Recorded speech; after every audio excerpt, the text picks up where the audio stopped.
que você não empresaria o Sapão, MC Sapão? Porque, assim, quando ele saiu da Furacão, o estúdio era em casa. Então, os MCs iam toda hora lá em casa pra produzir as músicas com ele. Mas até então você não tava gerenciando a carreira dele, ou já tava? A do Denis, É. eu nunca gerenciei a carreira do Denis. Eu era que atendia o telefone, na nossa cabeça, né? Era que eu atendia o telefone, impulsionava, empoderava, organizava, mandava o contrato e gravava as vinhetas. tá. Mas eu era só a esposa dele, eu não era, Entendi. né, a empresária na minha cabeça. E foi aí que ele disse, não, você tem capacidade para Você tá empresariar. fazendo- Exatamente, isso é empresariar. Falei, então tá bom, vou tentar. Só que no meu período de Furacão, nesse 1 ano de Furacão, uma das coisas que eu enxerguei, que de novo sou eu à frente do tempo, era, cara, isso aqui é uma máquina, mano. Se organiza, se cria processo.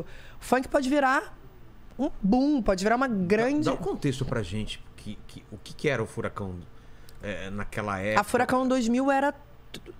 Era um veículo de comunicação, o único veículo de comunicação que divulgava as músicas de funk. Ou era Furacão 2000, ou era o Marlboro com a Big Mix. Então, qual era o problema nisso? Eles viviam em guerra, tanto um quanto o outro, porque, para quem não sabe, quando você escreve uma música, você tem que editar essa obra em algum lugar, se você é compositor. A letra. Aí, a letra. Aí já começa a guerra. Porque se eu edito na editora do Vilela Sei. e eu quero vender essa música para uma campanha depois, eu vou depender do ok do Vilela. Ah, é? É. E isso aí é um dos itens. Aí tem o outro que é o fonograma. Então vamos lá. A obra é quem compôs, é a Certo. letra. O fonograma é quem coloca o beat, é o Tá. produtor musical. E é isso daí é lançado por algum lugar. No caso da nossa época, era lançado pela Furacão Que era ou pela Big era Mix. uma gravadora? Era uma gravadora. Ah, tá. A única. As gravadoras, as majors do Brasil... Ninguém queria. Esquece, né? Nem quem é você, o que é fã. Sabe o que, garota? Funk é o quê? Que vai pro trenzinho e as pessoas engravidam? Ai, que ódio que eu tinha disso. Funk, Deus me livre, no baile funk, as meninas engravidam no meio do trenzinho. Eu falo, vocês acham mesmo? Como é que vai fazer o trenzinho, lembro baixar a isso. calça? Vai... Que ódio, cara. Mas eu ouvi isso tantas vezes na minha vida. Eu via matérias gigantes, Eu vi assim, essas sabe, na matérias. TV. E que em baile funk, as crianças que acabam praticando sexo no meio da pista. Você vê a galera toda dançando. Não tinha ninguém praticando sexo, ninguém pelado. Escorrega, cai numa rola e engravida. É, exatamente. Como se fosse assim. Vai, entendeu? Uma rola no chão, cair. Era muito isso. Então, o funk ficava restrito a essas duas entidades. Mas Entendi. sempre foi, obviamente, popular e sempre veio de zona periférica. E o nosso Brasil, E basicamente Rio. basicamente, a raiz de tudo foi o Rio. É o Rio, sem sombra de dúvidas. Nasceu no Rio, fez o Rio, só que sempre migrou para fora do Rio. Tem algumas praças, em especial Santos, antes de chegar em São Paulo, Santos, Vitória, Brasília. Eram lugares que a gente fazia show direto, Que porque tinha já uma tinha coisa uma cena ali acontecendo, né? funcionando, saca? Mas enfim, aí voltando. Então tinham esses dois lugares para você lançar uma música.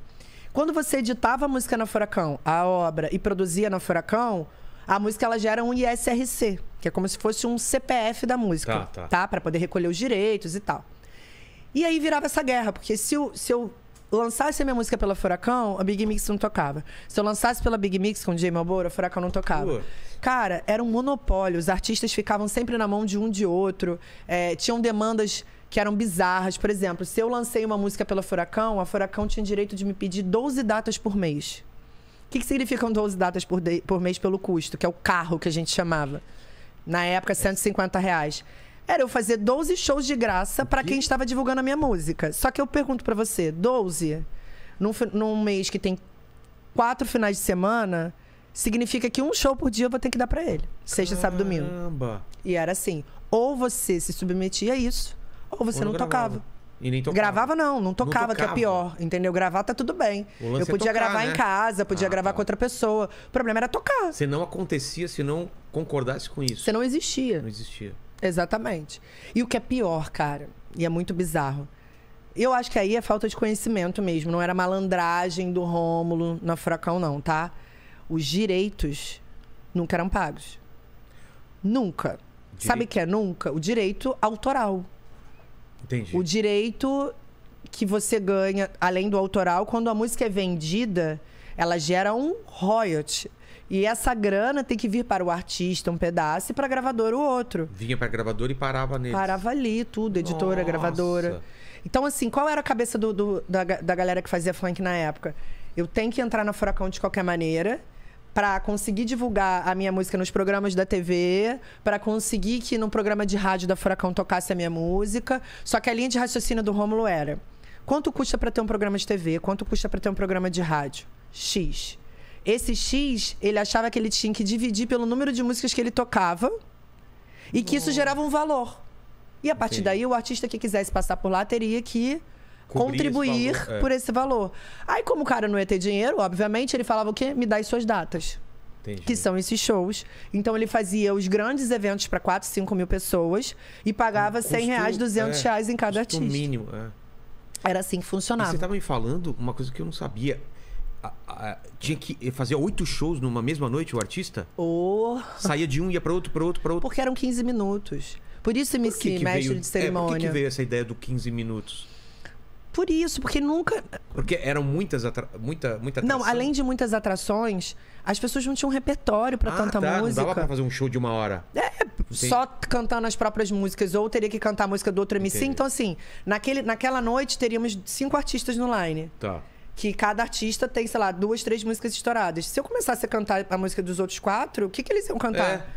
Então não tinha muito o que fazer. Vem uma pessoa, canta 1, 2, 3 músicas e vai para outro lugar. Exato. E entrava... Caramba. E era em cima do BG, não tinha uma banda, um rider de som, um rider técnico, BG, um técnico de... BG é a base da música. É como se fosse... O mundo fala playback. Playback, não é? Mas não é um playback porque o cara canta ao vivo. Ah, tá.